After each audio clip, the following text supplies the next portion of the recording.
So because you deal with clicks, right? You know, like somebody has to watch. Yeah. What's the bright side of the dark side for you in this content game? That I'm educating people. I'm certain that people didn't. Sorry, I don't mean it I'm saying is like you and I know, right, that the dark part is part of what attracts people. Oh, for sure. Okay. Yeah. So how do you get people to click just as much on the bright side of it all? You don't. You just accept that it's not going to happen. You just accept that it's not going to happen. That's interesting. Because I could do two videos. One is of a fentanyl addict who is, can I swear? Sure. Sucking things to make a buck, and she was molested when she was 6 years old, and she has been on the streets since she was 14, and she doesn't have a friend in the world, and she's homeless, and it's just horrific. I could do another one of a person who you choose your flavor of positivity, but it's somebody who went to college and is now a successful accountant and whatever. It's like nobody's going to watch that video. Mm-hmm. But the first one, that'll. So what? Okay, so it. We'll play it as a parlor game. What is it about the human condition that would rather watch the negative story than the positive one? I mean, that's not why I do those stories. It's just no, I get it. But I don't know. I don't know what we love darkness. I mean, it's like when you're driving down the road and you see a 16-year-old driver driving perfectly, stopping, coming to a complete stop at every light, and driving perfectly, no problems. It's not interesting. But you see a head-on collision with like everybody slows down. Everybody slows down. Wow.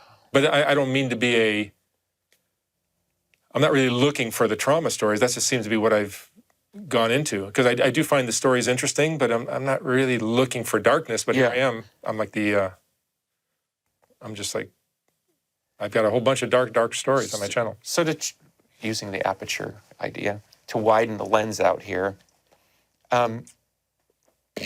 there's plenty of historical documentation of the underclass, especially in the post-industrial, era, mm-hmm. going back to like 1870s London and stuff. Yeah. And so if you look at that, like 150, 170 years, we haven't solved this problem. That there's this capitalism, and it's obviously a big political argument, that capitalism creates this underclass. Yeah. Everybody's willing to look the other way as long as they can live behind their gated walls or something. Do you have a kind of a historical perspective on the underclass? Does that translate as a question? Well, I mean, what I see going on is that the rich are getting richer and the poor are getting poorer, and the divide just gets wider and wider. But okay, I'll play devil's advocate. I'll play capitalist. Whose problem is that? It's all of our problems. Right. Yeah. I mean, the wealthy don't want to do shit for people. They don't want to give away. Well, they want to go sip wine somewhere and donate and never have to talk to those people. Right. They want to avoid them. Sure, that's by and large the way it rolls. And that will serve them and their kids nicely, so they don't never have to deal with the riffraff. Mm. But if you want to help our country, thrive and do better, the way to do that is to help a poor family. And if everybody helped some poor families, the world would be a beautiful place. But back to the cynicism part of it, and you even said so yourself, you have to kind of pick and choose who you help. How does, let's say somebody's listening to this interview and they feel really inspired, they want to help somebody. Yeah. Where would you even put that effort? Like, do you want them to go down and meet people? Do you want them work for an agency? It's not like what I want, but you are in contact with this community. If I was going to try to help somebody, I would take them out of the community they're in, put them in a safer neighborhood where the problems are not around them, surrounding like drugs and prostitution and all that kind of stuff, gangs and all that stuff.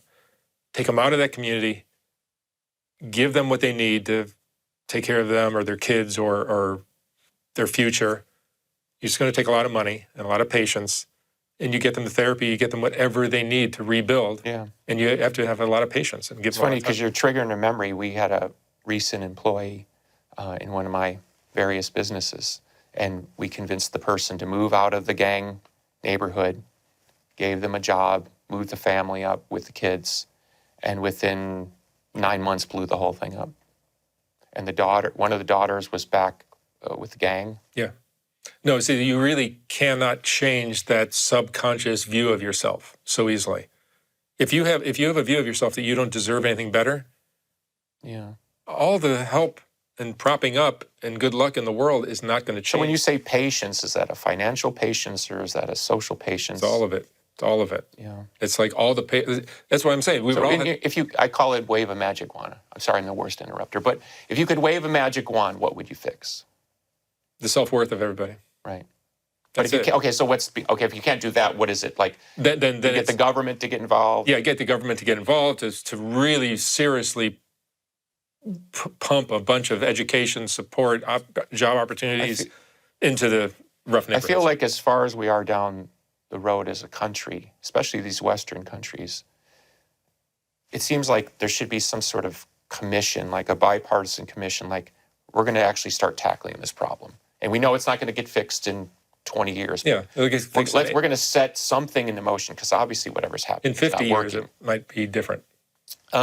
Sorry, it's slightly divergent, but it's connected. Obviously, fentanyl has seemed to supercharge this whole thing up. Yeah.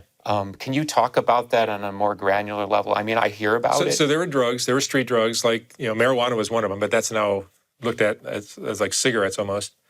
But there was cocaine, crack cocaine, which is a harder version of that. There's crystal meth, which is like speed, and that's been around for decades. And there was heroin. There's PCP and there's a few other drugs, but that's basically it. Those are the big three. But then about 5 years ago, roughly, the heroin kind of just went away and got replaced by another opiate, which is called fentanyl. Fentanyl is used in hospitals, and when you need to be sedated somehow. But isn't that what killed Michael Jackson, right? I mean, Yeah. It's like something you use when it's super. Yeah, but you have to use a microscopic dose. They know how to administer that in a hospital. But on the streets, when you're doing it yourself, that's why there's so many ODs, because everybody's ODing on this stuff. Yeah, I saw some interview you did with the guy. He said he OD'd 13 times. Yeah, and there's people that have done it even more, and people have died. Like every day, there's somebody who dies down there on Skid Row. But it's fentanyl is now the new opiate. And a lot of people like the speed and the crack, cocaine drugs that give you an upper. But the opiates are downers, and they tend to mellow you out. And whatever pain and trauma you went through as a kid, it's all erased. Part of it is that fentanyl's cheaper. It's easier. No, it's just what's on the street. That's what's there. And once you've tried it, you're like hooked on it for the rest of your life. Are these people like snorting it, shooting it, all of the above? all of the above, yeah. And now what they're doing is they're putting it in the other drugs. So that plenty of crack addicts have died because the crack looks like fentanyl. Mm-hmm. They look very similar, and it's like, how do you decide which one's which? And you smoke it and you're dead.